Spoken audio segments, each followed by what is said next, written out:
Here's the view from the house. The lavender in full flow. It's an evening tour, so a lot of the bees are sort of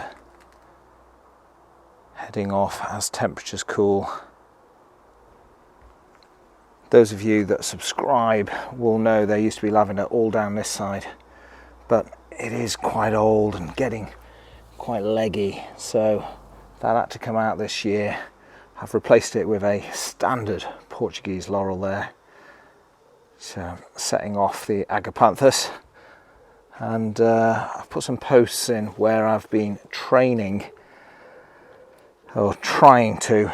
This is a Quince, I think, and this here is a plum, so just espaliering that. Just beyond there you can see the apple tree has got a bountiful harvest on. A lot of the smaller apples falling off, so there are jobs to do to keep things tidy, but the insects and things are enjoying those as well as the birds, so they can stay there a while. Looking a bit droopy, some crocosmia there. Sorry if it goes out of focus as I put my hand in. Try to resist that. Quite happy with the way this border is looking. The grass is coming out now. Hydrangea quercifolia to the left of the screen. The Hebe's had a bit of a trim.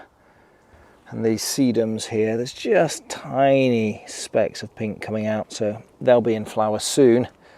And they are just in the shadows of this Gigantica scabiosa. Butterflies love this. They provide a great landing pad.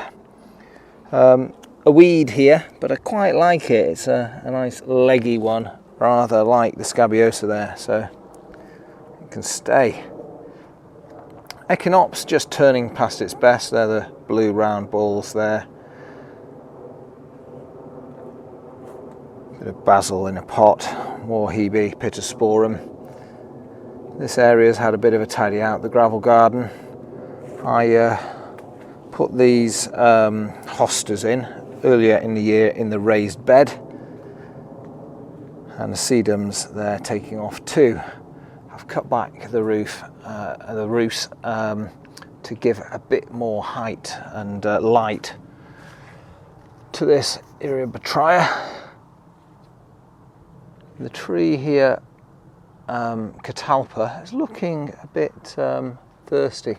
Something's happened up there, I'm not sure what. It's been fairly wet, so I'm not sure why that would be. Beech hedge in the background has had a trim, and you can see the pom-poms there just appearing above the Hydrangea. That's Hydrangea. I chose that not particularly because I like the pink, although it does go with a sort of purpley theme in the garden. I chose it because in autumn this and those go very similar colours, and I think it will look great. So time will tell. Further round here, Trachycarpus, just in front of the greenhouse, which I've emptied, and there's a story to tell there. Why is the greenhouse empty? You'll have to wait till the end to find out. Fatsia leaves catching some of the debris from the cherry tree above. Let's have a quick look behind the shed. Bamboos, leatherleaf verbena, Paulownia tomentosa. Big leaves. I mean, that's actually not at its full size, but you can see that in comparison to my hand. Another bamboo in the shadows of that, and the compost heap's just behind. Spin back around. Just going to have a look at the main border in the garden. Oh, this cloud prune beech, it's looking good. We'll step back and just have a look at that. It's had its trim at a similar time to the beech hedge. Now it's hard for that to be seen really with the cherry tree as a backdrop, but come autumn the leaves on this beech turn very yellow and then go coppery, and then it's more visible. Some seed heads there from last year, which I'm keeping. These particular ones are Teasel, and they are a favourite of some of the birds like goldfinch. So they do pull in goldfinch into the garden, which is nice to see. The bird bath there in need of a change of water, and more agapanthus on that side of the garden. Behind this, a giant cardoon, which is now in full flower. The bees do like this too. So we'll go through this rusty arch. Who's that by? See if I can read. KevColbert.com.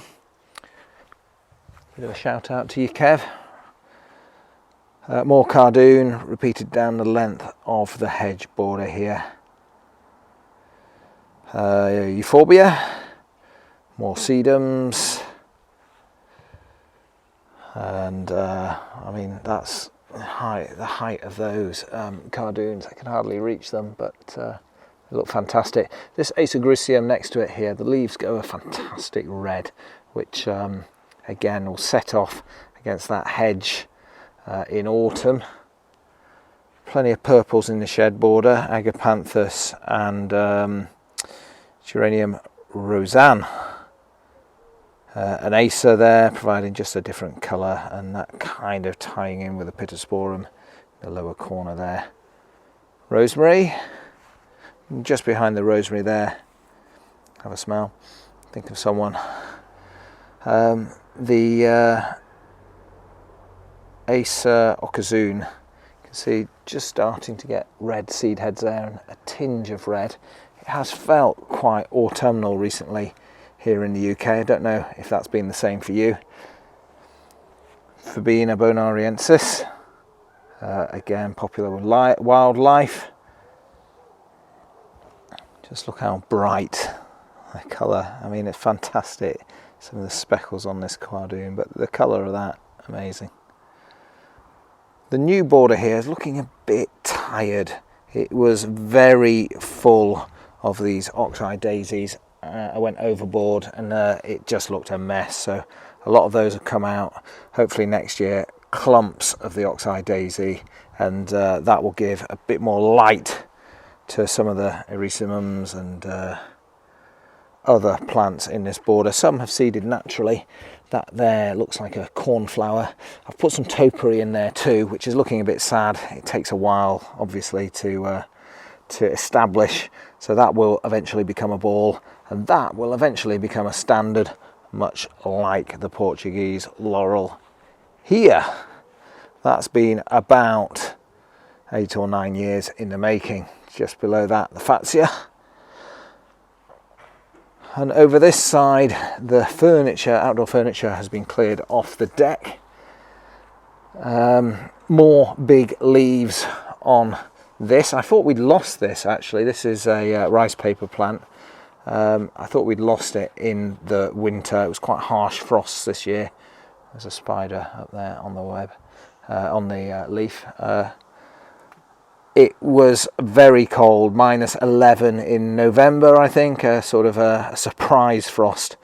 And actually what happened is it did die back from this point here, but I was very relieved to see new growth coming out of a couple of small buds there in the spring, and it now has put on lots of leaves, so made it through.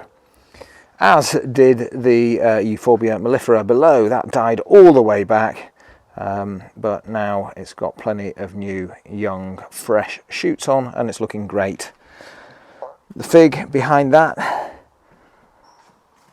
putting on lots of growth, responding to all the rain. You can see it won't be long before we've got plenty of fresh figs to pick. Some too small, they won't make it, but these big boys will. Clematis there, Clematis montana. That flowered earlier in the year, and this one did actually have some big flowers on recently. It's just the remnants of the flowers there. That's a Magnolia, grandiflora. There is actually a bud up there if you look carefully, so still a few more flowers to come. This here is Mahonia soft caress, One of the few Mahonias that, as the name suggests, you can touch without feeling the prickles. I've parked there, ignore the mess. A couple of citrus trees I've just planted either side of the deck there, sentinels, sort of providing a bit of a frame to the journey to the deck.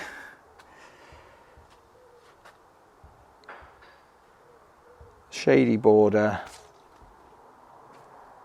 looking pretty good. The Hydrangea down there, quite tired now. Last of the flowers on the Crocosmia.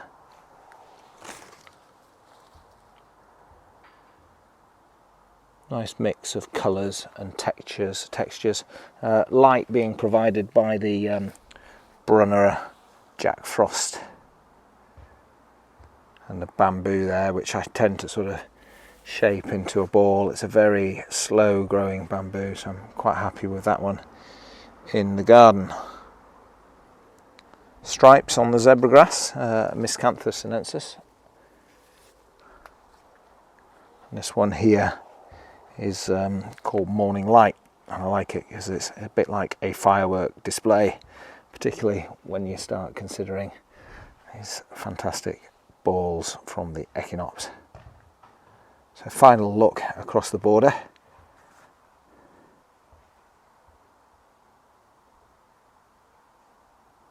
That's going to be all from the Enduring Gardener for the foreseeable future. I am moving house.